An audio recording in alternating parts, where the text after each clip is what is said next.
పరమ పవిత్రమైన తిరుపతి నగరంలో ఘోరాతి ఘోరం జరిగింది. పవిత్రత పూర్తిగా చంద్రబాబు గారి కూటమి పాలనలో మంటగలిసింది. సనాతన ధర్మాన్ని పరిరక్షిస్తాము, తిరుపతి పవిత్రతను మేము వస్తే ఎంతగానో కాపాడుతాము, మా వల్లనే తిరుపతి తిరుమల పరిరక్షణ జరుగుతుంది, ప్రక్షాళన చేస్తాము అని మాయమాటలు చెప్పినటువంటి కూటమి నేతలు ఈ రోజున సాక్షాత్తు వెంకటేశ్వర స్వామి మీద 32,000 కీర్తనలు రాసి అజరామరమైనటువంటి కీర్తి గడించినటువంటి భగవత్ స్వరూపుడైనటువంటి అన్నమయ్య విగ్రహానికి శాంతాక్లాస్ టోపీ పెట్టడం అంటే ఇంతకంటే ఘోరమైనటువంటి అపరాధం మరొకటి లేదు. దీనికి పూర్తిగా చంద్రబాబు కూటమి నేతలు బాధ్యత వహించాలి. మీరు చెప్పినటువంటి మాటలేంటి, మీరు చేసి మీ పాలనలో జరుగుతున్నటువంటి పోకడలేంటి?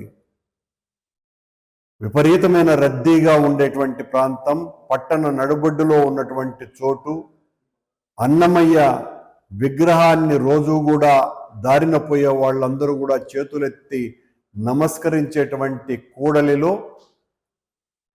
శాంతాక్లాస్ టోపీని పెట్టగలిగినారు అంటే ఎంత బరితెగింపు మీ కూటమి ప్రభుత్వం వలన వచ్చిందో దీన్ని బట్టి చూస్తే చాలా స్పష్టంగా అర్థమవుతోంది. మీరు చెప్పేది ఒకటి, చేసేది ఒకటి.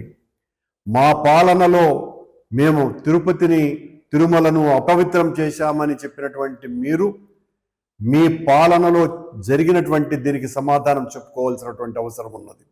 సరిగ్గా ఆ ప్రాంతంలోనే సనాతన పరిరక్షణకు నడుం బిగించినటువంటి పవన్ కళ్యాణ్ స్వాముల వారు పెద్ద బహిరంగ సభలో నేను సనాతన ధర్మాన్ని పరిరక్షించటానికే రాజకీయాలలో ఉన్నానని చెప్పినటువంటి ఆ ప్రాంతానికి అతి దగ్గరలోనే సనాతన ధర్మాన్ని తునాతునకలు చేస్తూ ఈ రోజున అన్నమయ్య విగ్రహానికి హైందవ ధర్మ పరిరక్షణకు 600 సంవత్సరాల క్రితం నడుం బిగించి 32,000 కీర్తనలతో దేవదేవుని యొక్క వైభవాన్ని విశ్వవ్యాప్తం చేయడానికి నడుం బిగించినటువంటి అన్నమయ్య విగ్రహానికే ఇంత ఘోర అపచారం జరిగితే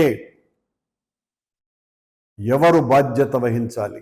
పవన్ కళ్యాణ్ గారు బాధ్యత వహించాలనా, ముఖ్యమంత్రి గారు బాధ్యత వహించాలనా, లేకపోతే మీరు ఇద్దరు బాధ్యత వహించాలనా? ఇంతకంటే దారుణం మరొకటి లేదు. దీన్ని వైఎస్ఆర్ కాంగ్రెస్ పార్టీ తీవ్రంగా ఖండిస్తున్నది. మా పాలనలో పొరపాటున కూడా అలాంటి పనులు జరగలేదే. కానీ మీ పాలనలో ఈ రకమైనటువంటి ఆకతాయి పోకడలకు సిద్ధపడ్డారు అంటే మీరిచ్చినటువంటి చనువు కారణంగానే ఈ సంఘటన జరిగింది అని అనుకోవాలి. ఇంత పైశాచికమైనటువంటి మనస్తత్వంతో వెంకటేశ్వర స్వామి ప్రథమ భక్తుడైనటువంటి అన్నమయ్య శిరం మీదనే ఈ రకంగా శాంతాక్లాస్ టోపీ పెట్టగలిగినారు అంటే, అది కూడా పరమ పవిత్రమైనటువంటి తిరుపతి నగరంలో ఈ సంఘటన జరిగింది అంటే ఇంతకంటే ఘోరాతి ఘోరమైనటువంటి అపరాధం మరొకటి లేదు. దీన్ని తీవ్రంగా ఖండిస్తున్నాం. వైఎస్ఆర్ కాంగ్రెస్ పార్టీ ఇలాంటి వాటిల్ని ఎట్టి పరిస్థితుల్లోనూ ఉపేక్షించదు, క్షమించము. ఇలాంటి ద్రోహులకి పట్టుకొని తిరాలా, వాళ్ళకి సరైనటువంటి శిక్ష వేయాలి. ఎట్టి పరిస్థితుల్లోనూ దాన్ని చేసినటువంటి నిందితులను పట్టుకొని తగిన రీతిలో వాళ్లకు శిక్ష వేయవలసినటువంటి అవసరం ఉన్నది. చంద్రబాబు కూటమి నేతల కారణంగానే ఈ రకమైనటువంటి చర్యలు జరిగినాయి అని మేము పూర్తిగా నమ్ముతున్నాం.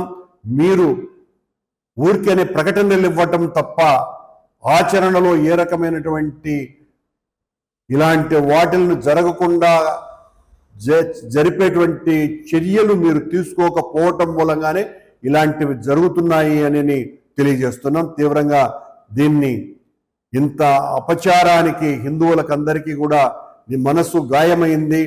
హిందువులకందరికీ కూడా క్షమాపణలు చెప్పాల్సినటువంటి అవసరం చంద్రబాబు నాయుడు గారికి, పవన్ కళ్యాణ్ గారికి ఉన్నది.